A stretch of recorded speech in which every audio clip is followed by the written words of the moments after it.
Mootittiin uffata warqee uffattee mirga isaa dhaabbatti. Faaruu Daawit 45 lakkoofsa 9.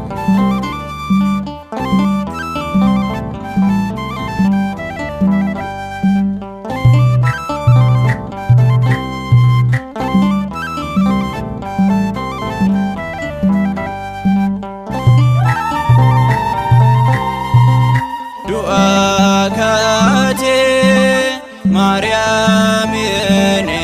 akail maishe dalun undu halabsinu waika bajashe dabati mirgal mashe waya warke ufati akamil muamti ishendu amote Wakati Maryam ini akail maishe dalon dundu alafsinu waika bajashi abati mirgal mashe waya warke ufati akami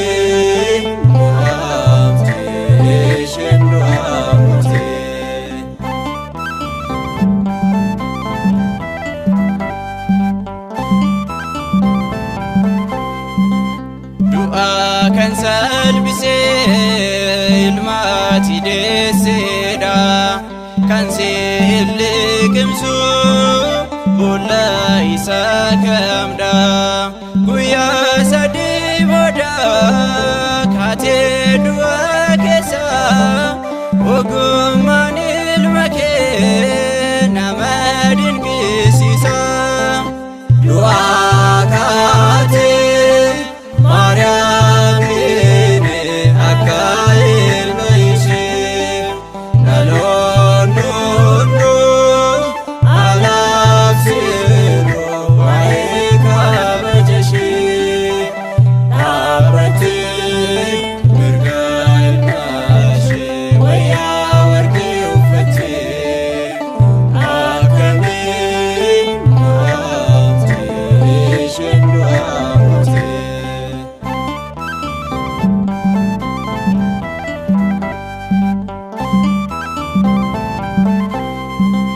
Abbaan keenya Daawit nu barsiisee jira namni du'aan argin hin jiru jedheera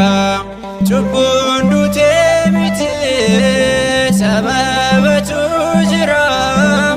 lubbuu hedduun waa'ee keen fayyaan gidiraarra du'aa kaatee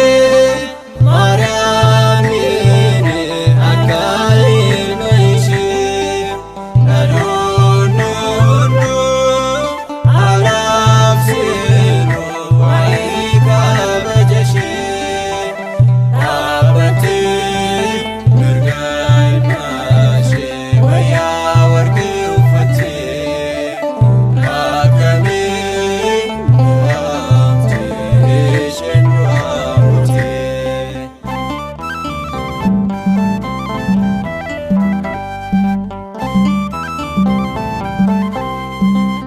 Osoo sanyii gaarii nuufan bisuubaati abidda kaasadoo dhala namaa nyaati du'aa ka'umsa keen waadaadda fudhattee fayyina akka taatu Isaayyaas dubbatee du'aa kaatee Maryam ini akail maishe dalon dundu alafsinu waika bajashi abati mirgal mashe waya warke ufati akami du'aa